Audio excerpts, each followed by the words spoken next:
Hello friends, welcome to let's quiz. Good evening friends, आप लोग कैसे हो? आई होप आप लोग अच्छे होंगे, ज़बरदस्त होंगे, मस्त होंगे। पेपर की तैयारी आपके अच्छे से यहाँ पे हो रही है, ठीक है। तो जैसा कि दोस्तों आपको पता है, यहाँ पे शाम 7 बजे की क्लासेस यहाँ पे डेली कराई जाती है। ईवीएस की एनसीईआरटी जो कि यहाँ पे डेली टॉपिक टू टॉपिक यहाँ चीज़ें कराई जाती हैं। तो यहाँ पे दोस्तों आपको बता दें कि सारी चीज़ें जो आपके एग्ज़ाम के लिए मोस्ट है चीज़ें वही यहाँ पे कराई जाती है। Line to line NCERT complete कराई जा रही है। एनसीईआरटी कंप्लीट करने के बाद यहाँ पे आपको प्रैक्टिस सेट दिया जाएगा। फिर आपका एग्ज़ाम रह जाएगा 10 दिन से पहले आपको यहाँ पे पैडागोजी करा दिया जाएगा, जो कि आपके एग्ज़ाम में 15 नंबर का क्वेश्चन पूछा जाता है, ठीक है दोस्तों। तो ये रही आपके साथ यहाँ पे जो कि शाम 7 बजे डेली क्लासेस होती है, उसकी रही है इन्फॉर्मेशन। अब बात आती है यहाँ पे आपकी तैयारी कैसे चल रही है। तो ये प्लेटफॉर्म आपके लिए अगर अच्छा हो तो प्लीज़ इस वीडियो के कमेंट बॉक्स में कमेंट ज़रूर करिएगा कि जो चीज़ें मैं आपको पढ़ा रही हूँ वो आपके लिए यहाँ पे यूज़फुल है या नहीं। क्योंकि हमारी तरफ से जो चीज़ें यहाँ पे कराई जा रही है कि प्रीवियस ईयर के माध्यम से मैंने देखा कि सारी चीज़ें ज़्यादा से ज़्यादा पूछी जा रही है। इसके बाद आपके एग्ज़ाम में जो एनसीईआरटी की लाइन टू लाइन मतलब जो चीज़ें वहाँ पे जो सीटेड में अपने से खुद से बना के चीज़ें नहीं दे रहे हैं, जो चीज़ें वहाँ पे सीटेड में लाइन से लिखा है, मतलब जो भी उनकी लाइन एनसीईआरटी की है वही डिक्टो आपके प्रीवियस ईयर में देखने को मिला, वही लाइन सीधा छाप देते हैं एनसीईआरटी सीबीएसई बोर्ड वाला, ठीक है। तो ये रही बात आपको यहाँ पे बताने की। तो यहाँ पे अब समझ में आ ही गया होगा कि आपको एनसीईआरटी पढ़ना कितना ही मोस्ट हो गया है, ठीक है, एनसीईआरटी, ठीक। तो यहाँ पे यही बात आपको बताना था। चलिए दोस्तों हम लोग स्टार्ट करते हैं। आज का पहला टॉपिक नया टॉपिक और नए वीडियो में स्टार्ट होता है। भारत के प्रमुख वन्य जीव अभ्यारण्य एवं उद्यान के बारे में आपको बताया जाएगा। इसके पहले सारी चीज़ें कराई गई है, तो वो जाके आप मेरे प्लेलिस्ट पे चैनल पे हमारे प्लेलिस्ट में बनी हुई है, उसको जाके ज़रूर आप देखिएगा, क्योंकि वो वीडियो भी आपके लिए मोस्ट है। क्योंकि मैं सीधे डायरेक्ट ऐसे टॉपिक वाइज सारी चीज़ें कराती आ रही हूँ, तो इसलिए बता रही हूँ। चीज़ें अगर छूट जाएगा तो वही रह जाएगा, शायद हो सकता है वही पूछ ले आपसे।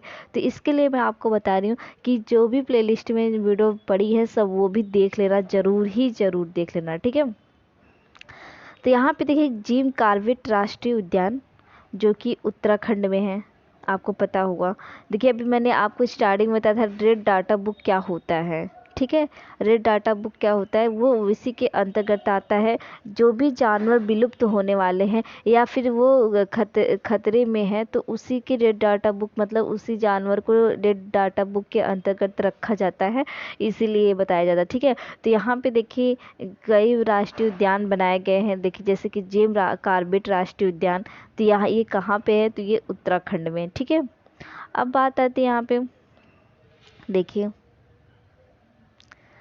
पहला पॉइंट, जिम कॉर्बेट राष्ट्रीय उद्यान भारत का सबसे पुराना राष्ट्रीय उद्यान है। यहाँ बाघों की आबादी बहुत है। मतलब ये जो जीव राष्ट्रीय उद्यान बनाया गया है, ये किसके लिए है, ये बाघों के लिए है। किसके लिए, ये बाघों के लिए है।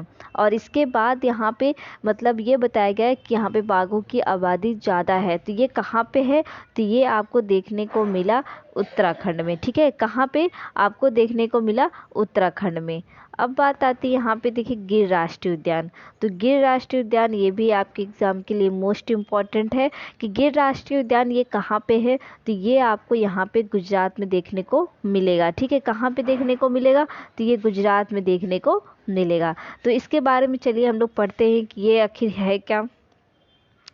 गिर वन संरक्षित क्षेत्र की स्थापना 1913 में एशियाई सिंहों के बचे हुए सबसे बड़े समूह को संरक्षण प्रदान करने के लिए की गई थी।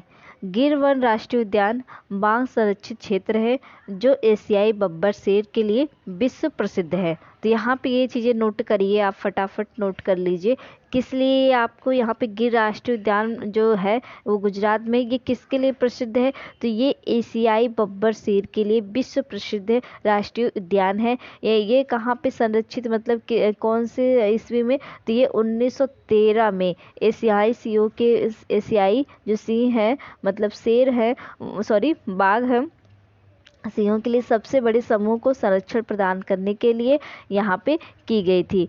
कब की गया था? तो यहाँ पे किया गया था 1913 में। ठीक है, ये चीज़ें आपको अच्छे से नोट कर लीजिएगा प्लीज़। मैं आपको कई बार बता रही हूँ कि आप एक नोट कॉपी एक पेन लेके ज़रूर बैठे। जो चीज़ें आपको समझ में आ रही, देखिए मैं ये सारी एनसीईआरटी की लाइन लेके आई हूँ, लेकिन इसमें से भी आप इसको यहाँ पे छाट कर लिखिए। जैसे कि गिर वन संरक्षित क्षेत्र की स्थापना 1913 में। ये किस लिए प्रसिद्ध है? तो ये एशियाई शेर बब्बर शेर के लिए प्रसिद्ध है। बस 2 लाइन आपको लिखना है। ये चीज़ें मैं आपको यहाँ पे देखिए एनसीईआरटी में तो बहुत बड़े पेज में लिखा था, लेकिन मैंने वहाँ से छाट कर इतना सारा बस आपको यहाँ पे लिखा हुआ है।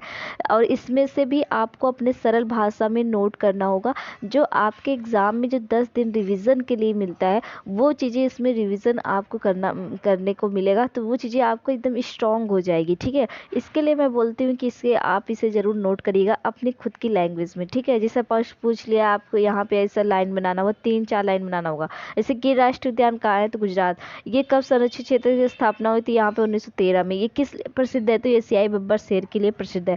बस आपको इतना ही नोट करना है, बाकी इतनी सारी चीज़ें कहानी लिखने की ज़रूरत नहीं, ये तो बस आपको समझाने के लिए किया गया है। ठीक है, अब बात आती है यहाँ पे देखिए दुधवा राष्ट्रीय उद्यान। ठीक, अब देखिए आपको यहाँ पे दुधवा राष्ट्रीय उद्यान देखने को मिलेगा। ये कहाँ पे है? तो ये उत्तर प्रदेश में है। ठीक है, उत्तर प्रदेश में दुधवा राष्ट्रीय उद्यान है। पहला पॉइंट क्या है इसका? उत्तर प्रदेश का सबसे बड़ा एवं समृद्ध जैव विविधता वाला क्षेत्र है। यह राष्ट्रीय उद्यान बाघों और बारहसिंघा के लिए विश्व प्रसिद्ध है। अब बात आती है इसको कैसे नोट करना है। तो ये दुधवा राष्ट्रीय उद्यान कहाँ पर है? तो ये उत्तर प्रदेश में आपको देखने को मिलेगा। इसके बाद ये जो उत्तर प्रदेश का सबसे बड़ा समृद्ध एवं जैव विविधता वाला क्षेत्र है। और इसके बाद ये किस लिए प्रसिद्ध है? तो ये बाघों और बारहसिंघा के लिए विश्व प्रसिद्ध है। तो ये कौन सा राष्ट्रीय उद्यान है? तो ये दुधवा राष्ट्रीय उद्यान है। ये कहाँ पे है? तो ये उत्तर प्रदेश में आपको देखने को मिलेगा। अब बात आती है यहाँ पे बांदीपुर राष्ट्रीय उद्यान, जो कि आपको यहाँ पे देखने को मिल रहा होगा। बांदी राष्ट्रीय उद्यान, देखिए ये वही यहाँ पे राष्ट्रीय उद्यान कराया जा रहा है सॉरी, जो आपके एग्ज़ाम में पूछा गया है वही आपको यहाँ पे सिर्फ बाकी तो और इस राष्ट्रीय उद्यान तो आपको देखने को बहुत ही, इसके 500 संख्या है, बट लेकिन आपको वही चीज़ें कराई जा रही जो आपके एग्ज़ाम में पूछा है और आपके एनसीईआरटी में लिखा हुआ है, वही चीज़ें आपको यहाँ पे रटाया जा रहा है, जो कि आपको आप फटाफट इससे नोट कर लीजिए। कुछ ही राष्ट्रीय उद्यान है। ठीक है, तो बांदीपुर राष्ट्रीय उद्यान कर्नाटक में है। और ये किस लिए प्रसिद्ध है? देखिए यह भारत का सबसे बड़ा जीवमंडल रिजर्व यहाँ पे है। ठीक, और यह प्रोजेक्ट टाइगर के तहत 1973 में एक टाइगर रिजर्व के रूप में स्थापित किया गया था। बांदीपुर राष्ट्रीय उद्यान क्या हुआ? बांदी राष्ट्रीय उद्यान। और ये कहाँ पे है? तो ये आपको देखने को मिलेगा कर्नाटक में। कहाँ पे? कर्नाटक में। ठीक है, तो ये आपको कर्नाटक में देखने को मिलेगा। 1973 में प्रोजेक्ट टाइगर के तहत इसे स्थापित किया गया था। और ये बांदीपुर राष्ट्रीय उद्यान है। कहाँ पे? तो ये कर्नाटक में आपको देखने को मिलेगा। चीज़ें देखिए मैं बार बार आपको रिपीट करा देती हूँ, जिससे आपको क्या होगा कि चीज़ें आपको अच्छे से आसानी से समझ में आ जाएगा, क्योंकि बार बार रिपीट करने से, बार बार चीज़ें लाने से ना दिमाग में वही घूमता है। ठीक है, अब यहाँ पे बात करते हैं कांजीराव राष्ट्रीय उद्यान, जो कि आपको यहाँ पे असम में देखने को मिलेगा। तो आप फटाक से अब नोट करिए ये कि कांजीरंगा राष्ट्रीय उद्यान कहाँ पे है? तो ये असम में है। तो अब इसके बारे में भी देख लेते हैं ये चीज़ें ये क्या बता रहा है। तो काजीरंगा राष्ट्रीय उद्यान एक सींग वाले गैंडों की सबसे अधिक आबादी के लिए प्रसिद्ध है। तो अब समझ में आ गया होगा कि जो काजीरंगा राष्ट्रीय उद्यान है ये किसके लिए प्रसिद्ध है? तो ये एक सींग वाले गैंडे के लिए प्रसिद्ध है। अगर आपसे एग्ज़ाम में पूछ लिया जाए कि एक सींग गैंडा वाला मतलब राष्ट्रीय उद्यान वो कौन सा राष्ट्रीय उद्यान है और कहाँ पे, तो आपको ऑप्शन में 4 ऑप्शन दे दिया जाएगा। एक तरफ तो आपका यहाँ पे उद्यान दे दिया जाएगा, दूसरी तरफ आपके यहाँ पे राज्य दे दिया जाएगा। ठीक है, तो ये रही बात आपको। तो एक सींग वाले गैंडा, तो ये कहाँ पे कौन सी राष्ट्रीय उद्यान है? काजीरंगा राष्ट्रीय उद्यान है। कहाँ पे है? तो ये असम में है। इसलिए आपको बताया जा रहा है, जैसे कि बारहसिंगा अगर आपसे पूछ लिया जाए तो ये दुधवा राष्ट्रीय उद्यान है। बाघों को संरक्षित करने के लिए कौन सा, मतलब जो विश्व बाघ के लिए प्रसिद्ध है, वो जिम राष्ट्रीय जिम राष्ट्रीय उद्यान, ठीक है।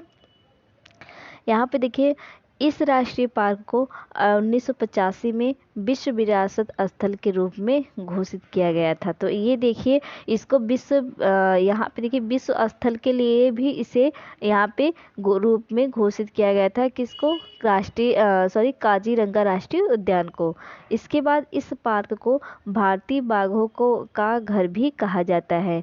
तो अब इस पार्क को क्या कहा जाता है? बाघों का भी घर कहा जाता है। किसको? काजीरंगा राष्ट्रीय उद्यान को।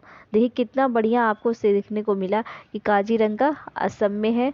एक सिंग वाले गैंडे के लिए प्रसिद्ध है। यह 1985 में विश्व विरासत स्थल के रूप में घोषित किया गया, ठीक। अब देखिए यहाँ पे ये चीज़ें, बांधवगढ़ राष्ट्रीय उद्यान जो कि मध्य प्रदेश में है, ठीक है। जो बांधवगढ़ राष्ट्रीय उद्यान है वो कहाँ पे है? तो वो मध्य प्रदेश में है।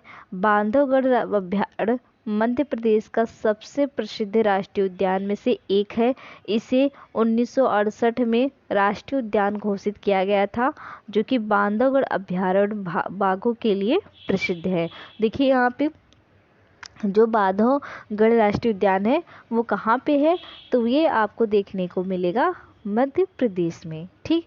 मध्य प्रदेश में आपको देखने को ये बांधवगढ़ राष्ट्रीय उद्यान देखने को मिलेगा, जो कि ये राष्ट्रीय उद्यान में कब घोषित किया गया? तो ये आपको किया गया 1968 में। 1968 में राष्ट्रीय उद्यान घोषित किया गया। और ये किस लिए प्रसिद्ध है? तो ये बाघों के लिए प्रसिद्ध है। देखिए जो चीज़ें वही कराई जा रही जो आपके एग्ज़ाम के लिए मोस्ट इम्पॉर्टेंट हैगा, क्योंकि इधर उधर चीज़ें कराने से क्या होगा कि आपका माइंड डाइवर्ट होगा और चीज़ें आपको समझ में भी नहीं आएगा कि चीज़ें पूछी कहाँ जा रही जो यहाँ पे कराई जा रही, ठीक है। तो यहाँ पे देखिए, देश में सबसे छोटा राष्ट्रीय पार्क साउथ बंटन अंडमान निकोबार है। अब इसे आप नोट करिए कि देश में सबसे जो उद्यान है, राष्ट्रीय पार्क है, मतलब वो सबसे छोटा कौन सा है? तो ये आपको देखने को मिलेगा साउथ बंटन, ठीक है। साउथ बंटन आपको देखने को मिलेगा। और ये कहाँ पे है? तो ये अंडमान निकोबार में है। देश में सबसे बड़ा राष्ट्रीय पार्क कहाँ है? हेमिस वो भी कहाँ पे? लद्दाख में है। यह भारत का सबसे अधिक ऊंचाई पर स्थित राष्ट्रीय उद्यान है। तो ये क्या है? सबसे बड़ा और ऊंचाई पर राष्ट्रीय उद्यान है। कौन सा? ये हेमिस आप इसे याद कर लीजिए। हेमिस सबसे बड़ा राष्ट्रीय उद्यान है। और इसके बाद सबसे छोटा राष्ट्रीय उद्यान आपसे पूछ लिया जाए तो साउथ बंटन है। साउथ बंटन कहाँ पे है? तो अंडमान में है। हेमिस कहाँ है? तो लद्दाख में है, ठीक। इसके बाद ये बात करते हैं, यहाँ पे पहला बाघ अभ्यारण्य सरिस्का है, जो कि राजस्थान पे है। अब देखिए यहाँ पे पहला बाघ अभ्यारण्य पूछ रहा है। सबसे बड़ा और सबसे छोटा की बात कर ली, लेकिन अब सबसे पहले की बात कर रहा है।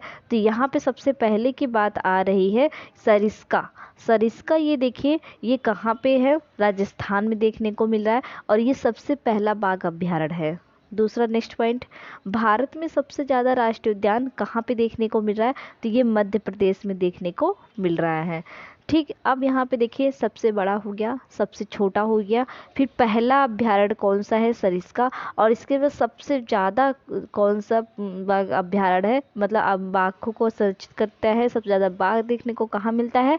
तो ये मध्य प्रदेश में देखने को मिलता है। देखिए ये चीज़ें, कितनी चीज़ें आपको सरल कराई जा रही है, फटाफट आपको नोट करना है। देश का सबसे बड़ा बाघ अभ्यारण्य नागार्जुन सागर है, जो कि आंध्र प्रदेश में है, ठीक। विश्व का देखिए यहाँ पे सब देखिए, देश का सबसे बड़ा बाघ अभ्यारण्य नागार्जुन सागर है, और जो आंध्र प्रदेश में। विश्व का एकमात्र तैरता हुआ राष्ट्रीय पार्क केबुल लामजाओ राष्ट्रीय उद्यान है, जो कि मणिपुर में है।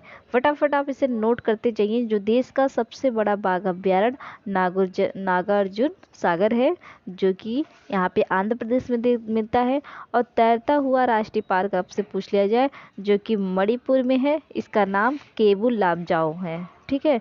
फिर यहाँ पे देखिए, भारत में सबसे ज़्यादा भारत में सबसे ज़्यादा वन्य जीव अभ्यारण्य अंडमान निकोबार में है। ठीक है, कहाँ पे? भारत में सबसे ज़्यादा वन्य जीव अभ्यारण्य अंडमान निकोबार में है। अब बात आती है यहाँ पे, देखिए नेपेंथीज मतलब पौधों के बारे में आपको बताया जाएगा, जो कि हम नेक्स्ट वीडियो में बात करेंगे, और नए टॉपिक, नई चीज़ें, नई वीडियो में नई एनर्जी के साथ। ठीक है दोस्तों, हम बात करेंगे नेक्स्ट वीडियो में। अगर आपको ये वीडियो पसंद आया, प्लीज़ अपने दोस्तों के साथ शेयर करिए, अपने जो भी यहाँ पे आपके ग्रुप है वहाँ पे भी ये शेयर करिए। यहाँ पे शाम 7 बजे की क्लास डेली होती है। प्लीज़ दोस्तों आप ये करिए कि आप ज़्यादा से ज़्यादा ये वीडियो को शेयर करिए, लोगों तक पहुँचाइए कि यहाँ पे शाम 7 बजे की क्लास डेली होती है। ईवीएस की एनसीईआरटी लाइन टू लाइन चीज़ें कराई जा रही है। प्रैक्टिस सेट आपको मिलेगा, बैक टू बैक चीज़ें, आपको एक नई नई चीज़ें देखने को मिलेगी, जो आपके एग्ज़ाम के लिए यहाँ पे मोस्ट इम्पॉर्टेंट होगा। तो प्लीज़ दोस्तों, अगर आप मेरे चैनल पे नए हैं तो प्लीज़ वीडियो को लाइक करके, चैनल को सब्सक्राइब करके बेल आइकन प्रेस कर दीजिए, जिससे आपको नेक्स्ट वीडियो के साथ साथ ऑथेंटिक अपडेट न्यूज़ भी मिलता रहे। मिलते हैं हम लोग नेक्स्ट वीडियो में। Thank you for watch video.